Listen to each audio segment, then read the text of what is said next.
Добрый дзень, шаноўнае спадарства. У мяне для вас ёсць цудоўная навіна. Кола беларускамоўных людзей пашыраецца.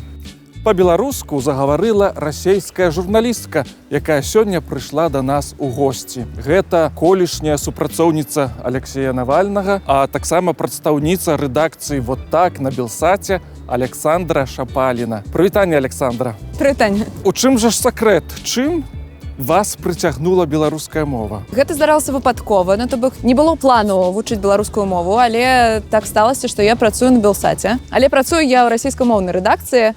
І калі пачалося паўнамаштабнае ўварванне Расіі ва Ўкраіну, мы аб'ядналі две рэдакцыі: расійскамоўную і беларускамоўную. І тады мы пачалі рабіць стрімы ўвесь час, каб штосьці, нейкую інфармацыю даносіць. І тады ў кадры сидзелі два ведоўцы. Один размаўлял па-беларуску і другі па-расейску. То бок я размаўляла па-расейску, а са мной працавалі ведоўцы типу Валеры Руселіка, Зміцера Мицкевича, Вітаўта Сіўчыка, Сергея Пацасонова, якія размаўлялі по-беларуску. Здравствуйте, друзья! Вы смотрите прямую трансляцию Белсата о войне в Украине, которую развязала Россия. И мы продолжаем рассказывать вам последние новости, все, что известно на этот день, о том, что происходит в Украине, как на это реагирует мир. Спачатку я не той, каб нічога не разумела, палову, можа быць, у лепшым выпадку. І потым пачала разумець. Потым пачала нейкія рабіць першыя крокі. То бок я, не ведаю, рыхтавалася да эфіру і штосьці спрабавала фармуляваць па-беларуску, нейкія кароценькія сказы. Як казаць, не ведаю. Напрыклад, а зараз глядзіце ў наступным матэрыяле, як рыхтуюцца да вайны, не ведаю, беларускія добраахвотнікі. Бок штосьці такое. Гэта вы самі пра сябе, просто каб... Просто пра сябе. То бок я памятаю маі першыя словы, якія якім мяне вучыў Валера Руселік, гэта было: Валера, ты цудоўны хлопец.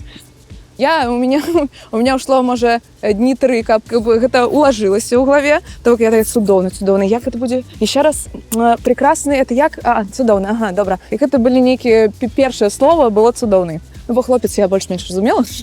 Карацей, так, гэта не было ніяк так раптоўна, хаатычна, спонтанна. Штосьці для сябе просто рабіла. Але вам падабалася? Так, адкуль гэтая патрэба фармуляваць нават маленькія сказы па-беларуску? Мне падабалася гэта гучыць. Мне падабалася, што я магу штосьці казаць на іншых мовах, то бок не толькі на расейскай і ангельскай. А ці памятаеце вы сваю першую такую доўгую прамову па-беларуску? З кім яна была, ў якіх абставінах? Як людзі рэагавалі? Першую доўгую? Так. То бок, калі гэта больш за пару сказаў, так. Ой, не ведаю. Можа, спачатку я пачала размаўляць з Раманам, гэта мой муж. І потым ужо з іншымі людзьмі, то бок, можа, мои першыя спробы размаўляць па-беларуску былі не такія страшныя, бо гэта было з чалавекам, пры якім я не настолькі, як гэта, стесняюся. Саромеюся? Так, саромеюся. Муж падтрымлівае у вывучэнні беларускай мовы, падказвае нешта? Канешне, падказвае, конечно. Як падтрымлівае? То бок, калі я штосьці запытваю, так, канешне, ён адказвае. Калі я пераходжу на беларускую, ён таксама штосьці можа падказаць, калі я раблю памылку, але часцей за ўсё не. Так? Так. Але асноўная мова вашых зносінаў гэта беларуская? Ён размаўляе 100% па-беларуску. Я, часцей за ўсё па-расейску, часамі пераходжу на беларускую, то бок, а часамі мы пераходзім на польскую, бо я зараз імкнуся вывучыць польскую. Часамі прашу, каб мы, нават 5 хвілін у дзень размаўлялі па-польску. Што самае цяжкае ў вывучэнні беларускай? Што найцяжэй давалася ці даецца? З чым найбольш узнікае праблемаў? Насамрэч, у меня не ўзнікае ніякіх праблемаў. Гэта відаць і чуваць. Не, то бок... Бо гэта не нейкая мэта, што мне патрэбна за год вывучыць беларускую мову, каб я, не ведаю, рабіла праграмы па-беларуску.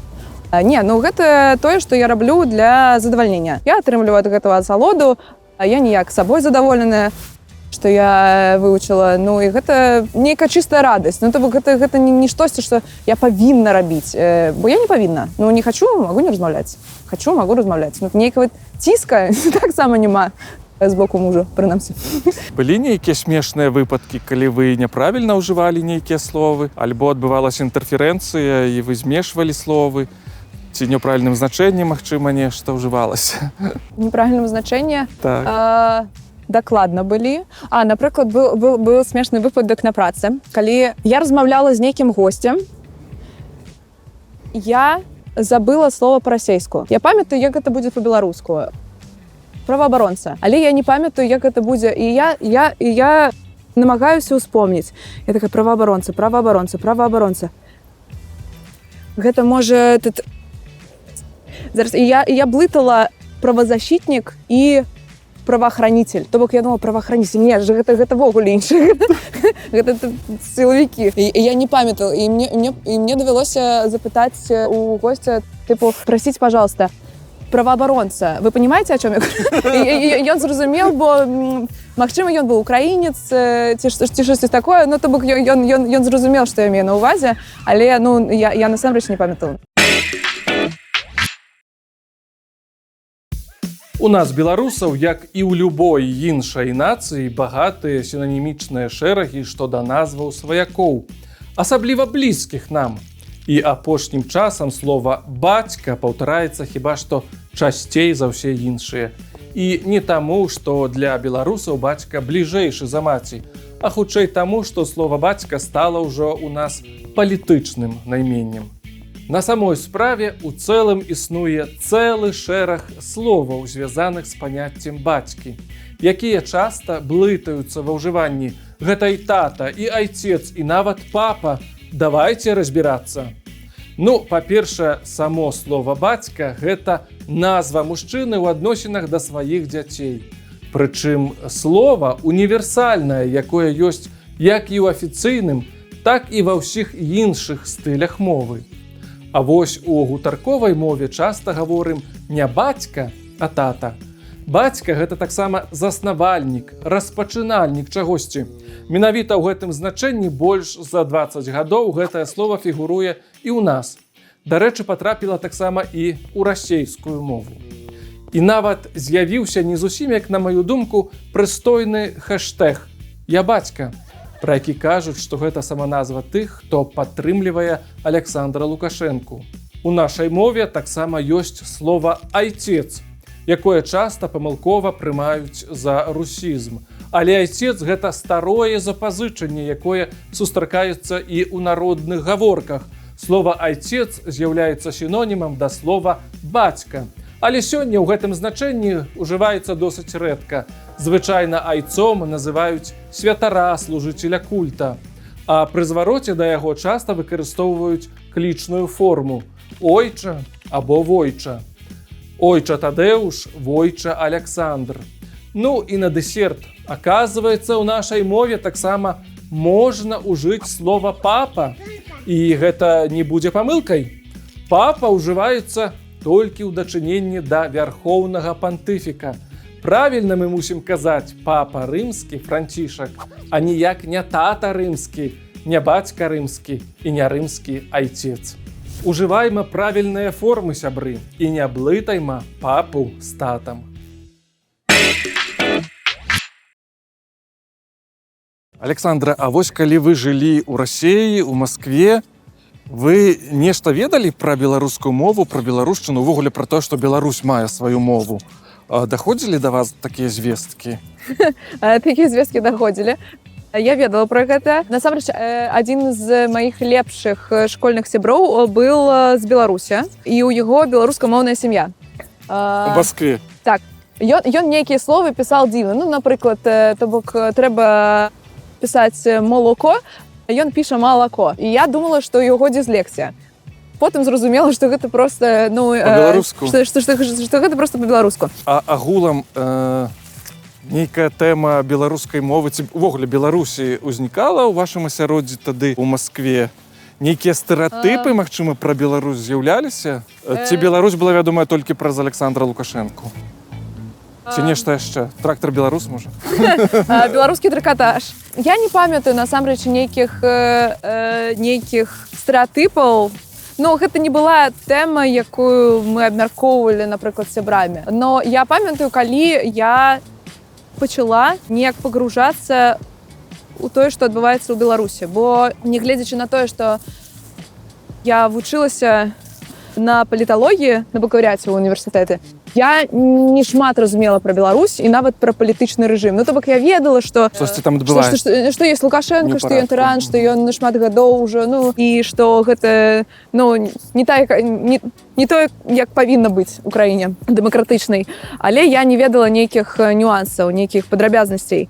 І я працавала, калі я працавала на YouTube-канале Алексея Навального, Навальны Лайф, мы ніколі не звярталі ўвагу на тое, што адбываецца ў іншых краінах. То бок гэта была пазіцыя. Мы размаўляем і распавядаем толькі пра тое, што адбываецца ў Расіі. То бок гэта была цалкам унутраная павестка. Адзінае выключэнне мы зрабілі, калі былі выбары ў Беларусі 2020 года. І тады я толькі пачала штосьці такое, нейкія першыя крокі. Разумею, што для беларусаў гэта можа дзіўна звучаць. Напрыклад, мы абмяркоўвалі, якія сцягі ставіць на абложкі ў Ютубе. Ну, то бок, ёсць нейкі афіцыйны сцяг дзяржаўны, а ёсць нейкі БЧБ сцяг. І мы абмяркоўвалі, ці гэта ок паставіць БЧБ сцяг, ці што ён азначае, гуглілі, чыталі. Ну, то бок, гэта было нейкія такія... То бок, мы не разумелі, штосьці пра беларускі нацыяналізм. Ці ён добры, ці ён дрэнны, што гэта... Ну, то бок, гэта было такое... Адкрыццё. Ну, так, адкрыццё. І тады я памятаю, як я размаўляла з шматлікімі асобамі, якія зараз знаходзяцца ў няволі. Я памятаю, як далучалася да нашага эфіру Марыя Калеснікава. Я памятаю гэта пагружэнне ў тое, што адбываецца ў Беларусі. І гэта было цікава. Гэта было нешта такое, калі ты разумееш, што вось ёсць народ у суседняй краіне, які хоча, у якога нейкія іншыя ввогуле, не ведаю, палітычныя практыкі. Ну, то бок, гэта нейкае асобнае палітычнае жыццё. Гэта не было падобна на тое, што ў той момант было ў Расіі. Александра, вось вы працавалі нейкі час з Алексеем Навальным. А ён вядомы, між іншым, тым, што ў яго былі такія супярэчлівыя выказванні пра беларускую мову. І не толькі. І не толькі, напэўна, пра беларускую мову, але з чаго гэта вынікала? Гэта зняведання, як бы, сітуацыі ў краіне, зняведання беларускай абстаноўкі, як бы, і кантэксту. Мне здаецца так. Мне здаецца, што гэта недасведчанасць, гэта адсутнасць ведаў, гэта адсутнасць разумення. Бо Алексей Навальны шмат разоў выказваўся супярэчліва наконт розных тэмаў. І многія яму прыпамінаюць гэтыя выказванні, але мне здаецца, што больш важна тое, што чалавек змяняе свае погляды і ніяк артыкуліруе сваю новую пазіцыю. Для мяне вельмі важна, што Навальны ўжо, будучы ў турме і ведае, што за гэта пагражае, артыкуліраваў сваю пазіцыю наконт вайны ва ўкраіне, што ён артыкуліраваў, што Украіна павінна існаваць у тых граніцах, якія ў ёй былі ў 91 годзе. І для мяне асабіста вось гэтае важнае. Ну, то бок, усе мы робім памылкі.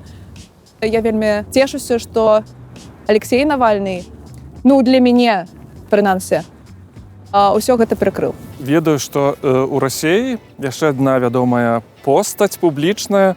Гэта блогер Ілля Варламаў пачаў вучыць беларускую мову. І ён назваў гэта такім інтэлігентным пратэстам. Шаноўныя сябры, спішаюся падзяліцца чудойнай навінай. Я вырашыў вывучыць беларускую мову. Па-першае, яна неверагодна прыгожая. Па-другое, у Беларусі на яй мала хто гаворыць. І я б хацеў прыцягнуць да гэтай мовы увагу. Дык вось, як бы вы маглі гэта скаментаваць? Сапраўды гэта так выглядае, як ён сказаў? І ці мае шансы беларуская мова распаўсюдзіцца ў Расіі вось менавіта як пратэст? Можа быць. Ну, бо, наприклад, калісьці, я так разумею, ну, бо мне так казалі, вось мой сябр школьны, што беларуская мова ў самой Беларусі была нейкім сімвалам пратэста. Ну, то бок гэта было на беларускай мове размаўлялі тыя, хто быў альбо у нейкім культурніцкім асяроддзі, ну, то бок нейкая беларуская багема. Так, для некага гэта быў таксама працэс, але, напэўна, не для ўсіх. Не для ўсіх, не, а для нейкіх гэта была пазіцыя. У усялякім выпадку для майго мужа гэта быў палітычна матываваны крок перайсці на беларускую мову. Я лічу, што тое, што робіць Варламаў, гэта добра. Ну, то бок гэта можа быць нейкім такім крокам да таго, каб больш людзей у Расіі паважалі іншыя культуры, каб станавіліся менш расейцэнтрычнымі. Александра, а можа б вы мелі пару словаў матывацыйных для тых людзей, якія вось-вось ды збіраюцца перайсці на беларускую мову, але штосьці іх стрымлівае. Вось такія, можа, словы падтрымкі, натхнення, штуршка. Ну, па-першае, беларуская вельмі прыгожая. Мне ўсе гаварылі, што не трэба саромецца, калі ты робіш нейкія памылкі. Ну, і гэта насамрэч так. Калі гэта будзе нейкая трасянка, окей, ну, то бок гэта першы крок. Канешне, не трэба чакаць ад сябе нейкіх неверагоднага ўзроўня валодання мовай у першы дзень, калі ты перайшоў. Бо, паўтараюся, калі я пачала для сябе нават не вучыць, а нават проста цікавіцца беларускай мовай, я пачала з караценькіх сказаў. Трэба знайсці для сябе нейкую кропку, калі гэта задавальненне, а не калі гэта прымус. Спрабаваць, калі у вас ёсць нейкія сябры ці, можа, сям'я, якая разумее беларускую, можа пачаць нейкія гаварыць пра адчуванне, пра чувства на беларускай. Ну, то бок штосьці такое, што можа зрабіць прыемна і табе, і чалавеку, з якім ты размаўляеш. Ну, то бок трэба рабіць так, каб прыемныя адчуванні былі звязаныя з мовай. Дзякую вам вялікі, Александра. Вельмі прыемна было пазнаёміцца, паразмаўляць, натхнення вам і плёну ў вашай працы. Ну, а мы будзем пашыраць дабро ў свеце і беларускую мову.